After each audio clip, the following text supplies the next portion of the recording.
You're listening to Salford City Radio 94.4 FM, the Friday Sports Show, for your host, Jimmy Petruzzi, from your news from local area around the world. The aim of the show is to increase participation and awareness of sport. We have a segment on the show that we also talk to some of the most influential people in the field of psychology and related fields who give us an insight into what they've done, their research. But we're very fortunate to show to some of the world's best athletes, sports people, trainers, footballers, you name it. They've been on the show and shared some really interesting insights. We have also a segment where we interview people from all around the world. We bring Salford to the world and the world to Salford. Today we've got a really interesting guest, a fascinating guest who is a sports coach, football coach. He's worked closely with the Australasian Soccer Academy in Australia. The world famous Australasian Soccer Academy has produced some of the most, top players have graduated from there. We know the likes of Mitchell Duke, who scored that goal in the World Cup, influential goal, who trained at the academy, Volpato at Roma, and too many to name, so we'll just a few. So Tony Basher, the director of the Australasian Soccer Academy, our guest today, Brendan's worked closely with him as well, so he's very capable. So our guest, Brendan Conneely, welcome to the show, great to have you on board. Yeah, thanks a lot, James, for the kind words, and looking forward to being on the show. No, brilliant. Great to have you on board, and it's really fascinating yourself, Brendan. I mean, obviously, you seem really motivated, really committed. And can you sort of just give it what sort of got you into football, just out of interest for our listeners? What was your motivation to go into football? So when I was younger, I was 4 years old, and I remember I signed up for my first local amateur club, and the two coaches I had amazing influences on me and made me fall in love with the game. Also, being from Australia, I've got a European background, so my grandfather was Polish, so by default it was football, not rugby or cricket. Yeah. I fell in love with the game from a very young age and participated in it from in my local club just across the road, basically. We have very fun memories. Fantastic. And what about coaching, Brendan? What sort of motivated you to go into coaching? What was the motivation for you to go into coaching? Well, the two biggest influences for me there was two coaches, one being Alfredo, who was a South American coach from Uruguay. Just his character, just his demeanour, his personality, and the belief and trust he put in his players sort of gave me a bit of an insight. And the second person, and you've mentioned before on the show, was Tony Basher. I attended his academy when I was younger, around 14, 15. While I was trying out for some semi-pro youth clubs back in Australia in the NPL system. Unfortunately, didn't have that resilience and character to continue on when adversity came on, and I made a pledge to myself when I was just when I finished school was to give something back to the game, and I felt the best avenue for me to give back to the game is to get into coaching, and coached in a variety of sports, athletics, cross country, at private school level, at club levels, and then football as well. But football is my main passion, but I'm always open to different sports as well. That's fantastic, Brendan. It's really, good, and I think that's really interesting that you made that point in terms of like turning your attention to coaching. Now, at the moment, you're doing my understanding is you're going to be doing a course in Wales, a football coaching course. Can you sort of give us a bit of an insight into what that course is?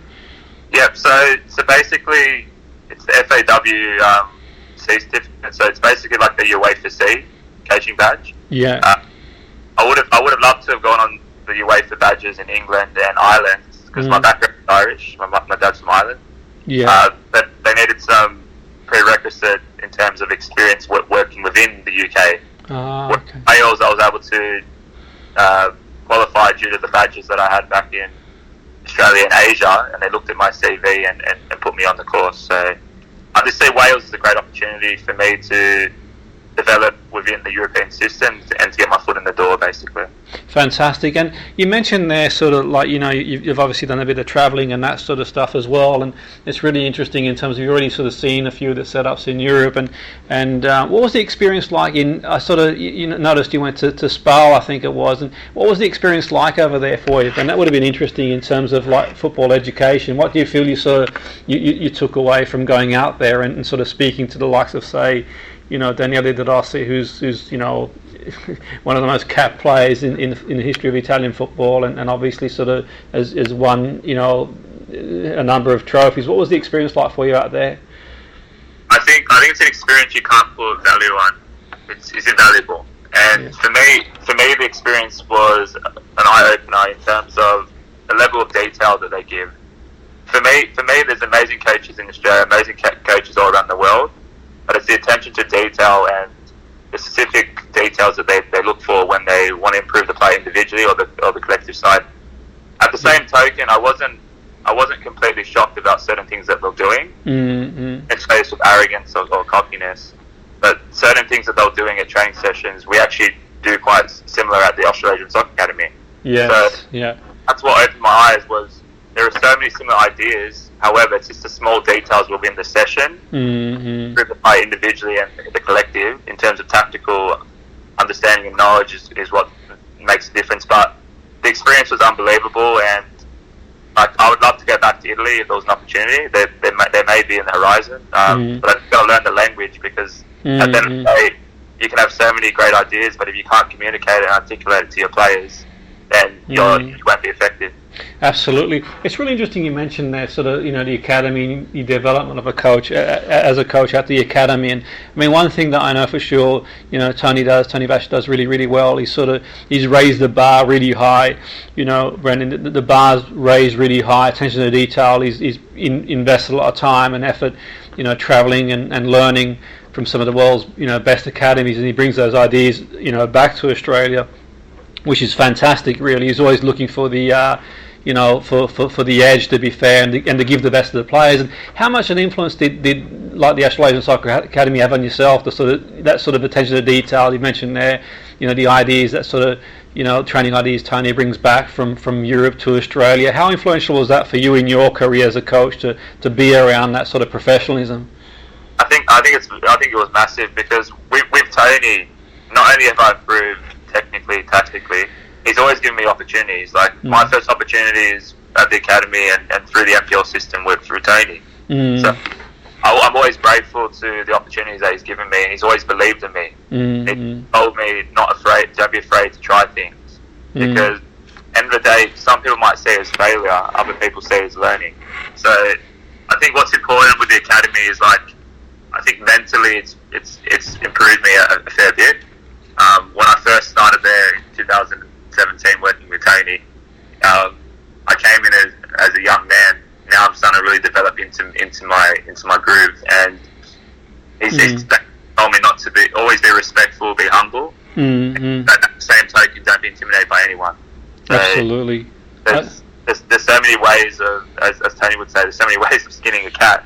Yeah, absolutely, no, 100%. I think one thing for sure, Tony, you're certainly a good judge of a character, Brendan. So if he's showed faith in you, that's a massive plus. And I've worked with Tony, as you're aware, listeners are probably aware as well, for many, many years. And one thing I do know for sure, he's sort of, he's a very good judge of a character. So he's the sort of person that, if he sees the potential in somebody and backs them, there's that person definitely has something to offer. So I think that's a big boost. Yeah. Sorry as well. Sorry, yeah. Can I just add one more thing as well with Tony? Yeah. None of this would be possible if it wasn't for Tony, because at the end of the day, it's Tony's hard work, it's Tony's commitment to opening up doors for not only players but for coaches, to give them an avenue to get to see the world. And I've been on some great tours with Tony to Asia, to Lebanon, and within Europe. And I'm always learning and taking little things away. It's just not the way that he sees the game of football, but it's just the way he shows love for his players. That's the most important thing, is that he really cares about the players, and it's a family.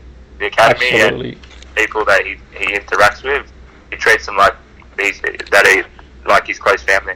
That's brilliant, Brendan. And I suppose, I get a sense that now with the course you're doing in sort of Wales, it kind of galvanises things, and you've had the opportunity now to sort of to sort of go out there and sort of travel and sort of, there's a lot obviously that you've got to offer now, and I'm sure that you'll have a lot more to offer in your journey in coaching. But what's your sort of aim now, just for our listeners sort of listening in, we have a lot of listeners who listen not just in Salford, around the world. What's your aim, so to get to do the course, obviously, and learn as much as you can, but then you've got a lot of experience you've built up, and you're very personal, Brendan. I think, you're the sort of character that would get on with sort of players, and which is equally, if not more important than just transmitting technical knowledge. What's really important is that the players do get on with the coach. But what's your sort of vision going forward? What is it you're aiming to do? Things can change, obviously, with all of us, but as a general, have you got an idea of like what's your vision? What are you hoping to do? What's the next step? Yeah, my goal is I've been in Europe now since November, so I was on a couple tours with Tony and in Lebanon and Europe, and then been seeing family and travelling a little bit. I've just, the last couple of weeks, I've been looking at roles within Premier League 1, 2 and 3 academies, and just contacting, reach out to clubs. But at the end of the day, my goal is to be a professional youth coach. I want to work in a professional youth setup. I just want to be in a professional club and learn the way of the club, the ideas, methodologies, and that's why I'm over in Europe. Like I've sacrificed things back home, a good paid job and opportunities to chase the dream to be a professional youth coach. Will I be a senior coach? Who knows? One day, you never know. 10 years, 15. I'm taking it one step at a time, and I just want to get my foot in the door in a professional youth setup, or even a semi-professional youth setup. So I'm open to those setups, and I believe I have a lot to give. But at the same token, so much to learn. I think you never stop learning. I think that's the most important thing. Is there's a matter. Football's a matter of opinions. You have to be respectful of opinions, and you can always take little things and learn off others at any level. Yeah, no, it's really interesting, and I think that in terms of like what you got to offer, the experiences you've had, like in different countries, and I think that it's easy.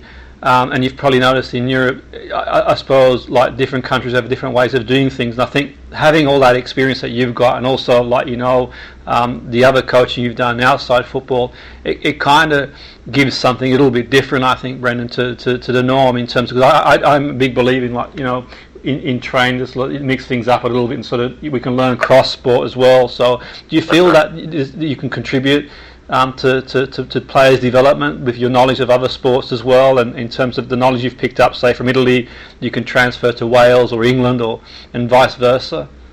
Yeah, 100%. I think you're spot on, Jimmy, in terms of like having those transferable skills. Because, like I said before, I've worked in different sports back home as well, predominantly football. But you take different ideas and you can add it to a football sense. So ideas you might learn in hockey or in rugby, you can take certain drills and then adapt it to football. I think the ability to do that is very key.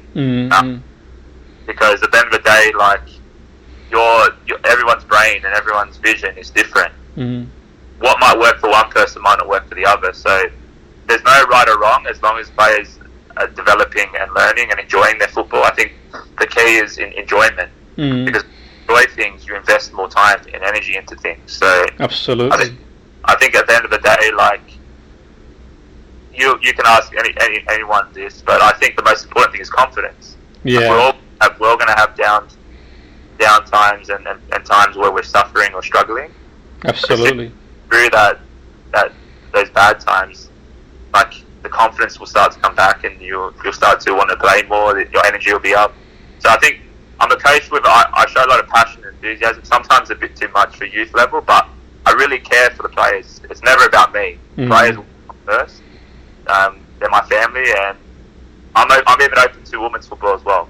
If that's an avenue to the professional game, I'm open to women's and men's football. Yeah, absolutely, and that's certainly growing. And in this country, we've seen massive strides.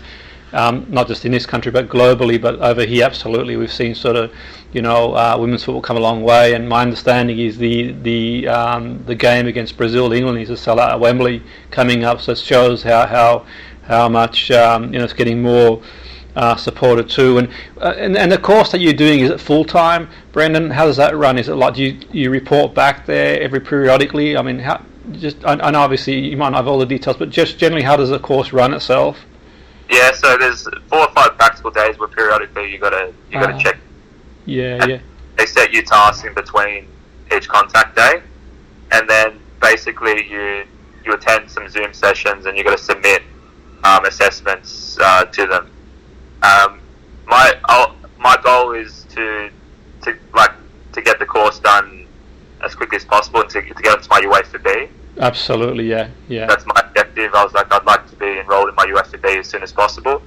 As we all know, like people are listening, a qualification is a qualification. Without experience with a qualification, you're not as valuable. So that's why I'm seeking opportunities to get back into football and to showcase my qualities and everything. So because anyone can have a qualification, but doesn't mean that you know it all, and you never will know it all. So I think you're always learning. You always take different ideas off people. So 100%, and I think the qualification obviously is a prerequisite in some circumstances to a certain degree, but it's also a good opportunity to learn. And I think if nothing else, it consolidates what you've probably learnt already anyway, Brendan. I think that I'm sure you'll learn new things on there, but it also reinforces the skills you've already got too. So it's kind of really good for that. And I think obviously you get to meet people on there as well, and just keep going as far as you can, I suppose, from a qualification perspective in terms of, going forward. That's for sure. And whereabouts in Wales is it, just out of interest, Brendan, with the actual course itself? Do you know where? Yeah. So it's at Dragon Park in Newport. I think it's one of the centre of excellence for the youth setups in Welsh FA. So okay. Yeah. Brilliant, no, fantastic. So that's really good for you for sure. And I suppose if anyone's sort of listening, and I get a sense that obviously you'd like to get some more experience, and you've got this sort of desire to work in youth football, and is it sort of fair to say, if anyone is listening, do you have like any way that anyone can get in touch? Have you got like a social media page or anything like that, where if someone like listening in thinks there's an opportunity there for you to get involved, is there any way they can get in touch, Brendan, with you?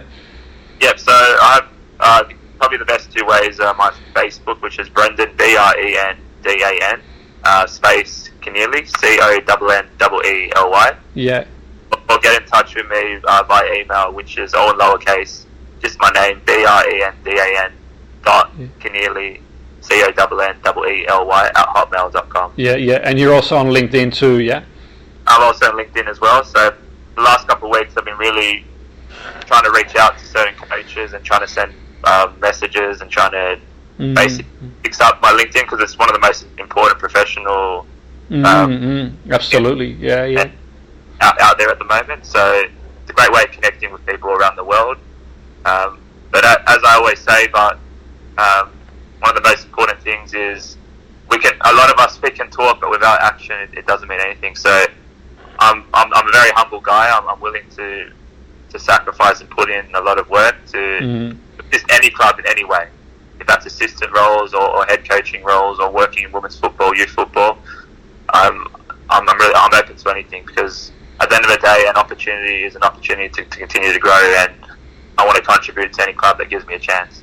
Absolutely, and you've certainly got a lot to offer, that's for sure. I think that experience of sort of doing, like, participating in different sports, the experience you've got from the academy, Australian Soccer Academy, that's proven itself to produce some of the best players, from that perspective, and the experience of travelling around Europe and Asia, you take all that, I think, and I suppose in a sense, Brendan, it's been a bit of a whirlwind for you the last few years in terms of all this sort of travelling and learning, and maybe it's a chance to sort of reflect and like, jump on the courses and sort of go forward. So I think certainly you've got a lot to offer, a club. So definitely anyone listening in, there's an opportunity.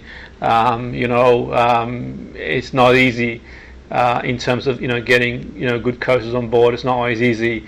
That's for sure. I think that anyone sort of listening in, they've got the details to get in touch if they've got any opportunities for you. So that'd be great for you. So it's been great to speak to you, Brendan. It's been really interesting. We wish you all the best, and no doubt we'll keep tabs on how you're getting on, and